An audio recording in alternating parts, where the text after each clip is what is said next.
तो इस वीडियो में हम लोग सॉल्व करेंगे एनसीईआरटी के एक्सरसाइज 13.2 का question number 10। Event A and B are such that A और बी दो इवेंट हैं, इस तरह से हैं कि ए के होने की प्रोबेबिलिटी है 1/2, बी के होने की प्रोबेबिलिटी है 7/12 और प्रोबेबिलिटी नॉट ए और नॉट बी, देखिए प्रोबेबिलिटी नॉट ए और नॉट बी दिया हुआ है 1/4। प्रोबेबिलिटी नॉट ए को इस तरह रिप्रेजेंट करते हैं और नॉट बी को इस तरह। और का मतलब होता है यूनियन। देखिए सेट में और का मतलब होता है यूनियन। और का मतलब या तो ए हो या तो बी हो या तो दोनों हो। यहाँ पे नॉट है तो और का मतलब हो जाएगा यूनियन, मतलब कि ए ना हो या बी ना हो या दोनों ना हो। और अगर यहाँ पर एंड होता तो एंड का मतलब होता है इंटरसेक्शन। और का मतलब याद रखिएगा यूनियन, एंड का मतलब याद रखिएगा इंटरसेक्शन। तो ये दिया है 1/4। पूछ रहा है state whether A and B are independent. क्या ए और बी इंडिपेंडेंट हैं? तो देखिए इंडिपेंडेंट का क्या मतलब होता है, two events A and B are called independent if A intersection B की प्रोबेबिलिटी उनकी अलग अलग प्रोबेबिलिटी का प्रोडक्ट हो। दो इवेंट ए और बी तब इंडिपेंडेंट कहलाएंगे जब उनके इंटरसेक्शन की प्रोबेबिलिटी दोनों की अलग अलग प्रोबेबिलिटी का प्रोडक्ट हो। तो यहाँ पर हमको ए की प्रोबेबिलिटी पता है, बी की प्रोबेबिलिटी पता है, लेकिन इंडिपेंडेंट का पता लगाने के लिए ए इंटरसेक्शन बी की प्रोबेबिलिटी भी चाहिए।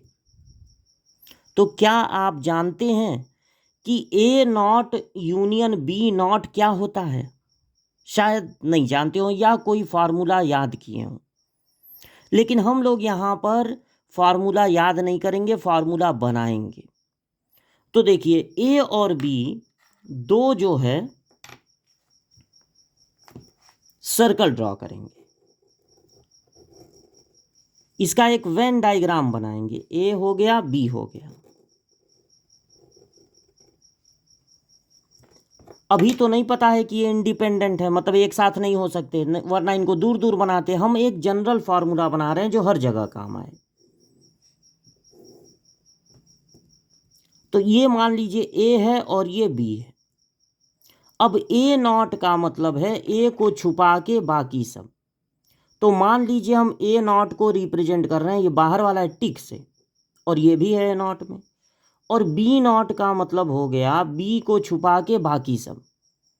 तो बी नॉट को मान लीजिए हम क्रॉस से डिनोट कर रहे हैं, तो क्रॉस क्रॉस, ये बाहर वाला और ये। अब दोनों का यूनियन, यूनियन का मतलब है सबको मिला देंगे, जिसमें टिक लगा है वो भी और जिसमें क्रॉस लगा है वो भी। तो ये सारा बाहर वाला भी मिल जाएगा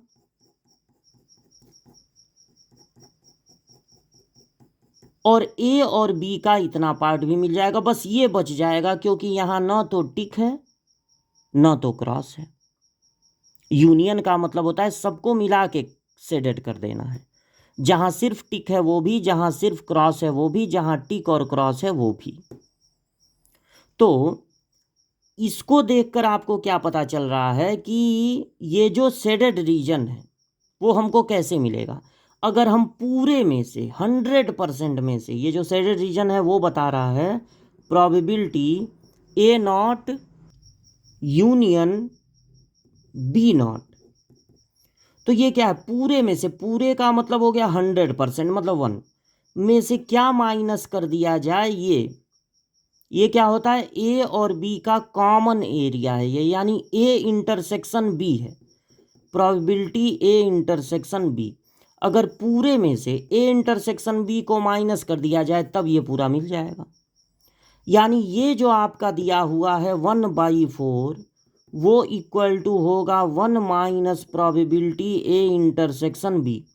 तो इसको इधर ट्रांसफ़र कर दीजिए, प्रोबेबिलिटी ए इंटरसेक्शन बी होगा 1 माइनस 1/4। तो एलसीएम हो गया 4, 4 में से 1 माइनस होगा 3। ए इंटरसेक्शन बी की प्रोबेबिलिटी आ गई 3/4।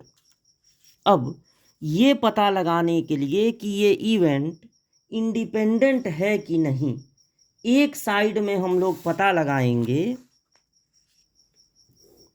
प्रोबेबिलिटी ए इंटरसेक्शन बी और दूसरे साइड में पता लगाएंगे दोनों की अलग अलग प्रोबेबिलिटी का प्रोडक्ट, क्योंकि अगर ये दोनों इक्वल आ गए तभी ये इवेंट इंडिपेंडेंट होगा।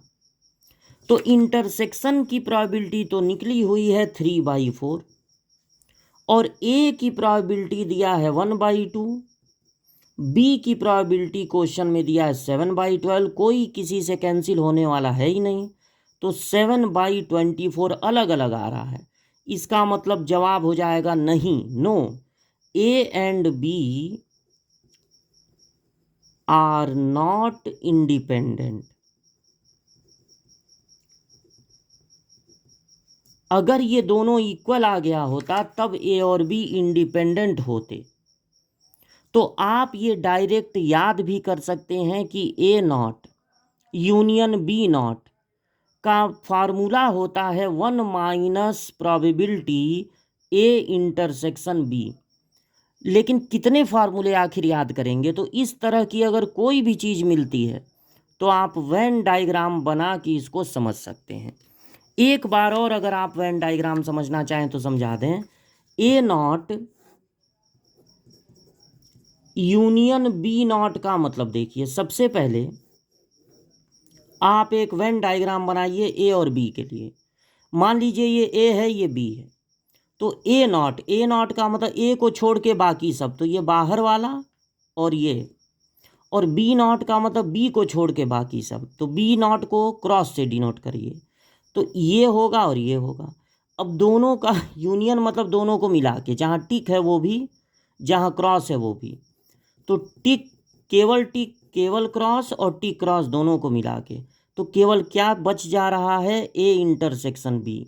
यानी इसका मतलब होगा पूरे में से, मतलब 100% में से, मतलब 1 में से माइनस कर दिया जाए प्रोबेबिलिटी ए इंटरसेक्शन बी को।